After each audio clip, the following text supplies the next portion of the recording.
Could paradise hide the darkest of secrets beneath its pristine shores? Welcome to Sherlock Mode.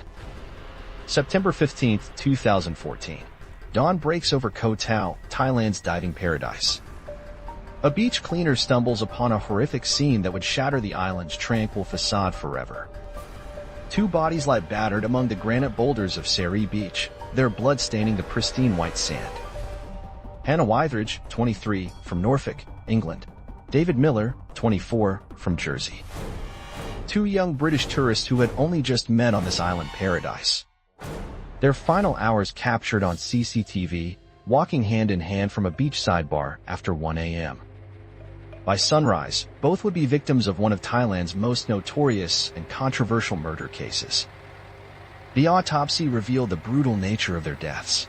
Hannah died from severe head wounds after being raped. David suffered blows to the head before drowning in the shallow surf, likely while trying to save Hannah. Near their bodies, investigators found a blood-stained garden hoe and wooden club, the apparent murder weapons. The presence of two weapons suggested at least two attackers. The hunt for the killers began. Thailand's Prime Minister Prayuth Chan-o-cha made a shocking statement that inflamed international tensions. Will tourists survive in Thailand if they dress in bikinis? They will if they are not beautiful. As global outrage mounted, he quickly backtracked, but then pointed blame at unregistered alien workers. The investigation immediately focused on Burmese migrant workers, with one police officer declaring Thais wouldn't do this. The crime scene investigation was chaotic from the start. The beach was never properly sealed off. Tourists wandered through, potentially destroying crucial evidence before it could be collected. The police investigation took bizarre turns. First, they suspected Burmese migrants without evidence. Then they shifted focus to Western friends of the victims, arresting David's roommate Christopher Allen Ware. DNA tests quickly cleared him, forcing investigators to look elsewhere.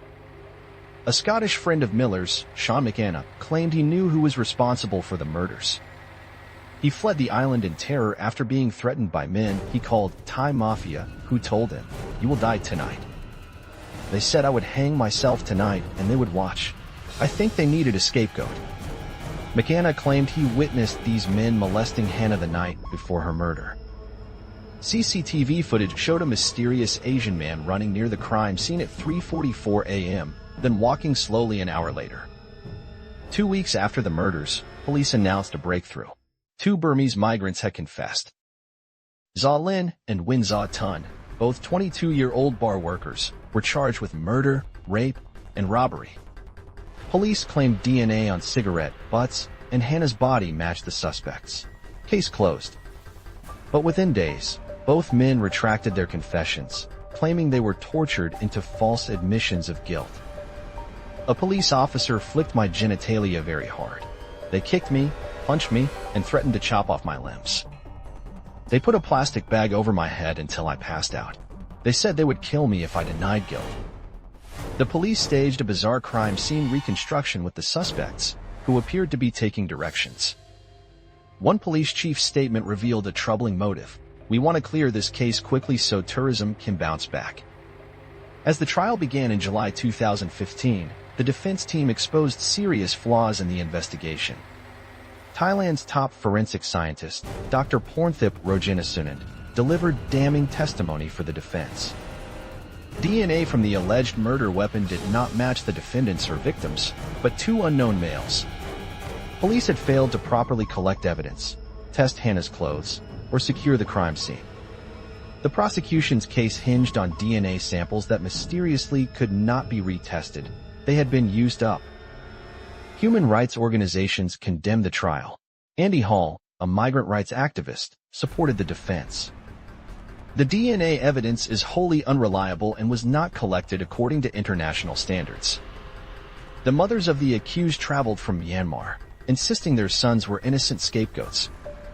The case has been fixed. My son doesn't drink alcohol and has never done anything violent before. Meanwhile, David Miller's family attended almost every day of the trial, forming a different conclusion. On Christmas Eve 2015, the verdict came down. Guilty. The death penalty for both men. Miller's family supported the verdict. The evidence against them is absolutely overwhelming. They raped to satisfy their selfish desires and murdered to cover up that fact. Appeals in 2017 and 2019 failed. The Thai Supreme Court upheld the death sentences. But in August 2020, an unexpected twist. King Vajiralongkorn issued a royal pardon.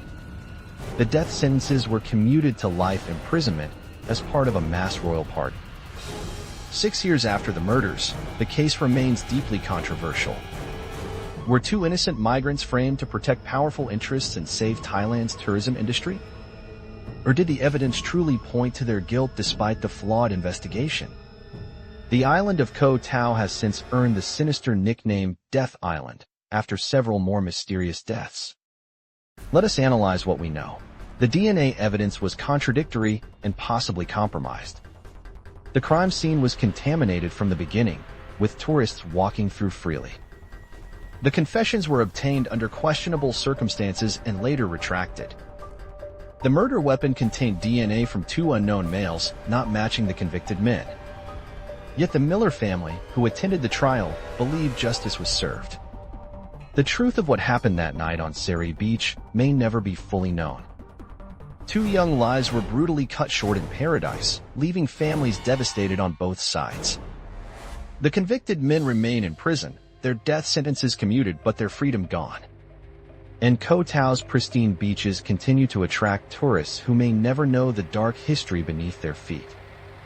In the shadow of paradise, justice remains as murky as the waters that claimed David Miller's final breath.